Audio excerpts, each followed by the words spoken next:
They always said never to go near those woods. Everyone in the village treated that place like it was cursed. Kids were warned early, teenagers were dared but never went, and even hunters and hikers avoided the path that led anywhere near it.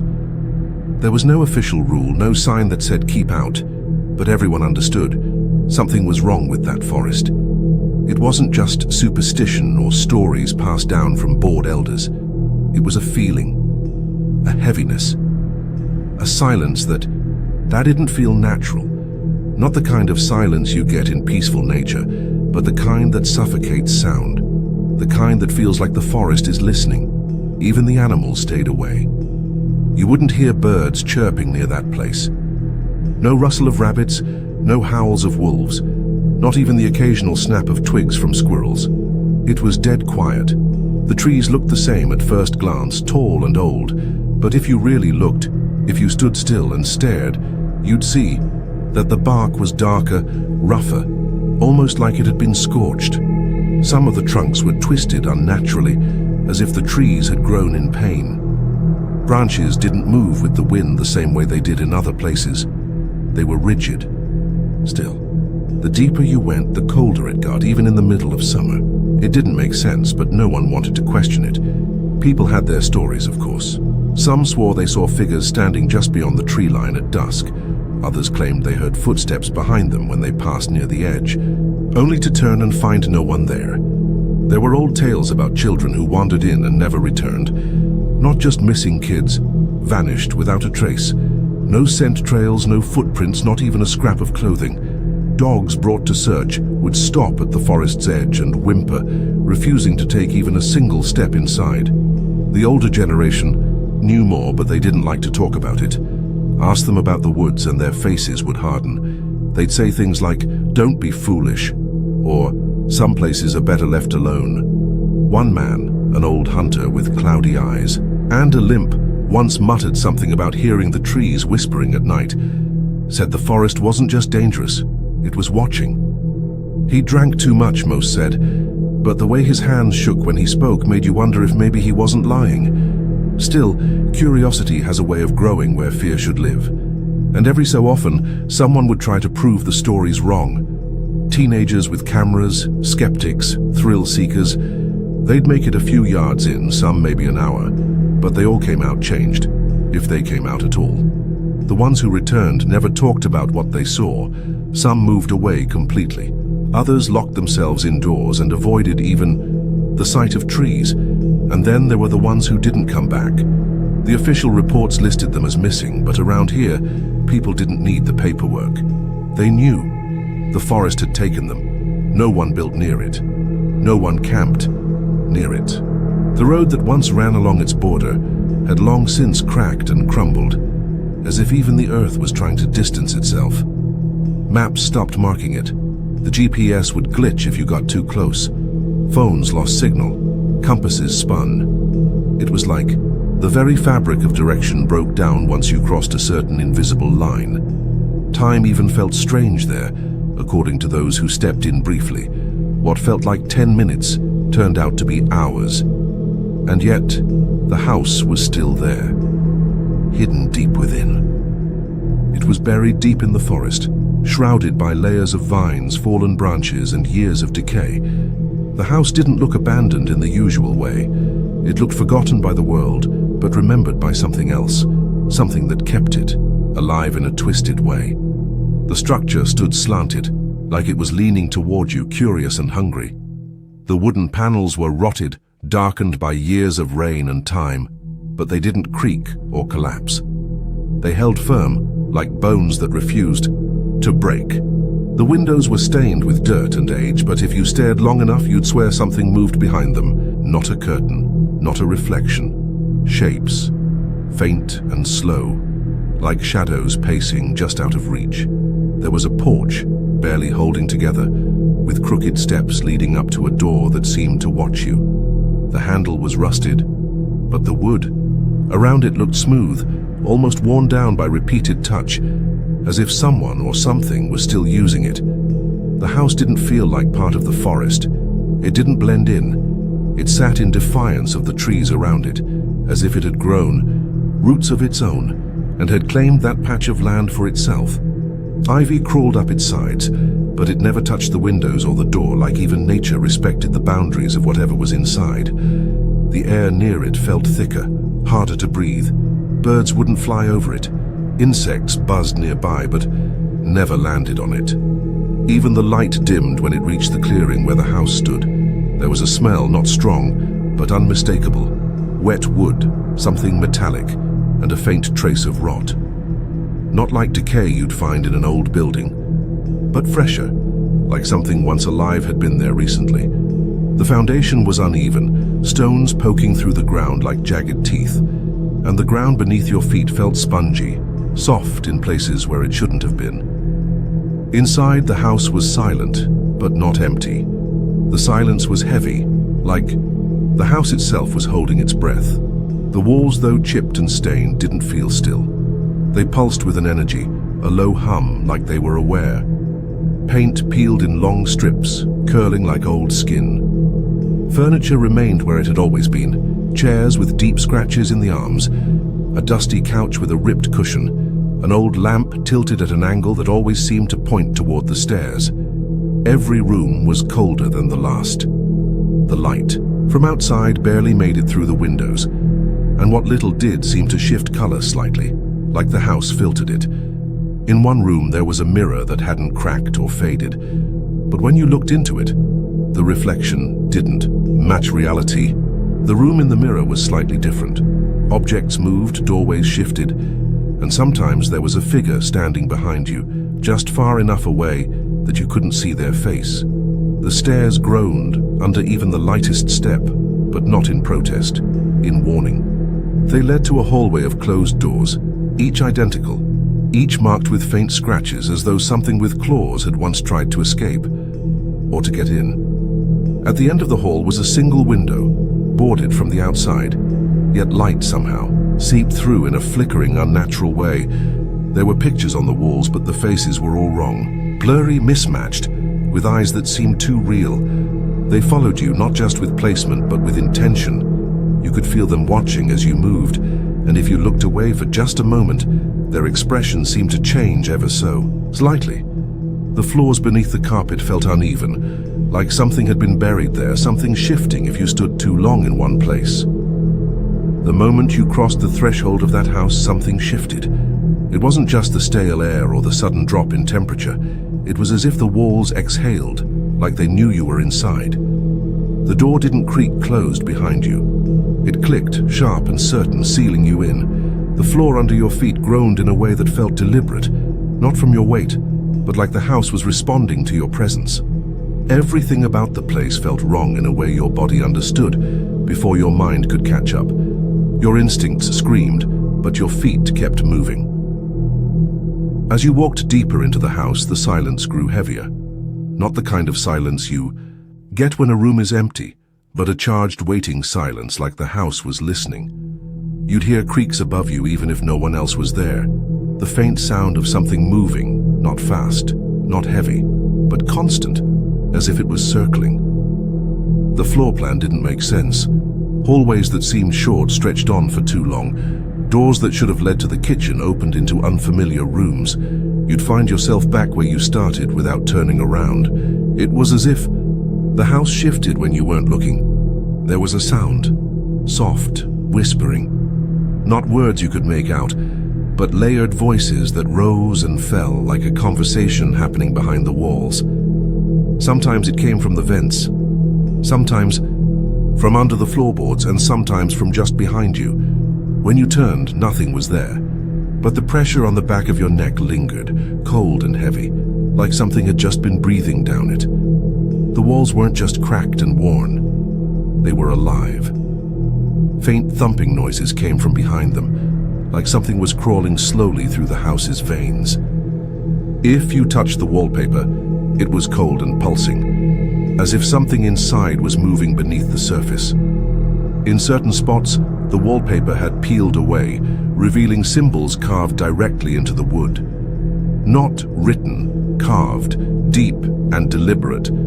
The edges darkened as though burned into the frame. Lights flickered in patterns that didn't feel random. A bulb would hum louder when you stood beneath it. Shadows cast by lamps didn't always align with the furniture. Sometimes they'd stretch just a little too far. In one room, the chandelier swayed gently, though the air was still. The movement wasn't constant. It started only when you entered and stopped as soon as you looked up. The house spoke in other ways too. A soft knock from behind a wall, the sudden slamming of a distant door, a dragging sound in the ceiling above you, slow and heavy, pausing whenever you stood still. The pipes would rattle in bursts like something was rushing through them. You'd catch a glimpse of motion from the corner of your eye, just a shadow, a shape darting past a doorway. But when you turned, the hallway was empty. Even time didn't behave normally inside. You'd check your phone and see that hours had passed, though you'd only explored a few rooms. Watches ticked erratically. Some rooms had clocks on the walls, all frozen at different times, none of them working. Yet if you stared long enough, you'd notice the minute hand twitch just slightly. Sometimes you'd swear the house was breathing. A deep, slow inhale through the floorboards, a low exhale through the vents. The windows fogged as if something warm had moved through the space moments before. And every now and then, you'd hear footsteps, soft and deliberate, pacing the hallway outside the room you were in. But when you opened the door, no one was there. The footsteps would stop the moment you moved and resume only after you settled again, each step getting a little closer. The mirror was old, but pristine, free of dust, free of cracks. It hung at the end of a narrow hallway, slightly tilted forward as if leaning in to observe whoever approached. It didn't match the rest of the house. Too clean, too untouched by the decay that claimed everything else. The frame was intricately carved, dark wood with faint patterns that looked like twisting vines or veins. When you looked into it, your reflection stared back, but there was something else. The glass didn't just show your image, it held it. Reflected light behaved strangely, slightly delayed, as if your movements had to travel through some invisible barrier before returning to you. At first it was subtle, a small difference in expression, a tilt of the head you hadn't made. Maybe your reflection blinked when you didn't. Maybe the background shifted ever so slightly behind the mirrored version of yourself. It was easy to dismiss, to blame it, on stress, on dim light, on the tricks your mind plays in unsettling places. But the longer you looked, the harder it was to ignore. That's when she appeared, not behind you, not in the hallway, only in the mirror. A little girl standing several feet back, her dress old-fashioned, white but dirt-stained, with lace along the sleeves. Her hair was long, tangled, dark, her skin pale, her feet bare. You couldn't hear her. She never moved, at my first just stood there, unmoving, her head slightly tilted as if curious. Her face was blurry, the features too soft to make out. But the eyes, those were sharp. Too sharp. They didn't blink, they didn't waver. They looked directly at you through the glass. If you turned around, she wasn't there. The hallway was empty, but in the mirror she remained. Each time you looked again, she was closer, a few inches more, then a few feet. She never walked, never shifted. She simply was. Every glance brought her nearer. You could try to look away, try not to check, but the feeling would grow, like invisible fingers pressing on the back of your neck, urging you to look, daring you. The reflection became a trap, and you were already caught. Sometimes her expression would change. A slight smile, one that didn't reach the eyes. A parting of the lips, too slow, too wide, revealing something dark inside her mouth, nothing human. If you stared too long, your own reflection would begin to warp. The skin would pale, your eyes would darken, your smile would mimic hers. It would happen so gradually that by the time you noticed, it was already wrong. Like something inside the mirror was trying to replace you piece by piece. The others saw her too. Those who entered the house, those who dared to speak of the mirror. One person claimed that their reflection kept moving even after they stood still. Another swore they saw the girl behind them in photographs taken near the mirror, even though she was never there in real life. The stories differed, but one thing was always the same. The girl in the mirror never left the glass, never stepped into the room. She didn't have to. The mirror was her room. People who stared too long began to act strangely, silent, withdrawn, like something had been taken from them. They'd whisper to themselves often about the girl, about how she wanted to come through. One even tried to smash the mirror, but the glass wouldn't break. The frame splintered, the wall cracked, but the mirror itself remained perfect, untouched, unyielding. Those who tried to destroy it stopped sleeping, convinced she was watching them in other reflections. Bathroom mirrors, windows, even in darkened TV screens. And always she smiled. It doesn't let you leave. That's the first thing you notice after trying to get out. The door you entered through is still there, but somehow it no longer leads outside. Instead, it opens into a different room, one you haven't seen before, even though you've walked the entire house. The windows show the forest, but it's not the same forest anymore. The trees are closer, almost pressed against the glass. The branches don't move with the wind. They press like hands flattened on the outside, clawing to get in or to keep something from getting out. Your phone loses signal completely. No data, no bars, just a black screen that sometimes flickers with static for a split second when you pass certain parts of the house. Watches stop working. Even the ticking of clocks becomes irregular, skipping seconds, jumping forward or backward in time. Sometimes they stop altogether, only to start again on a completely different time. It feels like the entire house exists in a space disconnected from everything else, as though time bends differently inside these walls. You mark doors with symbols, scratch lines into the floor, tie strings between rooms, anything to trace your path, to map a way out. But each time you move, the house rearranges itself. Stairs lead up but bring you back down. You leave a room and re-enter it from the opposite side without ever turning around. Even the smell changes, shifting from mildew to smoke, to something like rusted iron, thick and metallic in your throat. Whispers follow you everywhere. Not just from behind the walls now, but from the corners of the ceiling, from under the floorboards, from inside vents.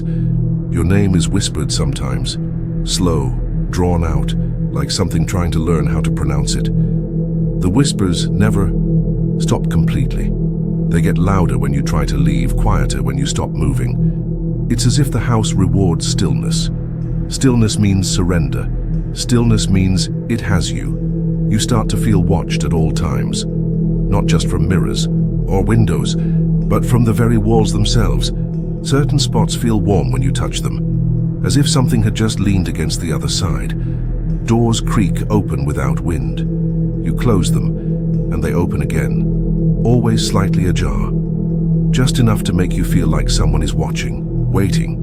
When you do build the courage to look behind them, it's just another room, but the feeling doesn't fade. Sleep becomes impossible. The few times you do close your eyes, the house visits you in dreams, but in the dreams, it's worse, more decayed, more alive. The girl from the mirror stands at the foot of the bed, never blinking, her head slowly tilting side to side as if listening to your heartbeat. You wake up gasping, only to find you're no longer in the room where you fell asleep. The house moves you, chooses where you wake up. One time you wake in the basement, surrounded by walls covered in handprints, too small to be adult, and too high up the walls to belong to anyone alive. The worst part is the pull. After a while, a strange comfort sets in. The panic dulls. The i.e. horror becomes familiar. Some rooms feel safe, so you stay in them longer. The whispers become part of the background, and when they go silent, you feel uneasy. You start talking back to them just to hear a response. You no longer look for the exit.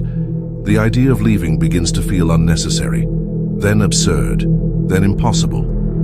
And then you understand. The house doesn't trap you with chains or locks. It doesn't need to. It waits for you to stop fighting. It waits for you to belong to it. The ones who came before you, those you read about, those who vanished, didn't just disappear. They chose to stay. Because once the house calls to you, it never truly lets go.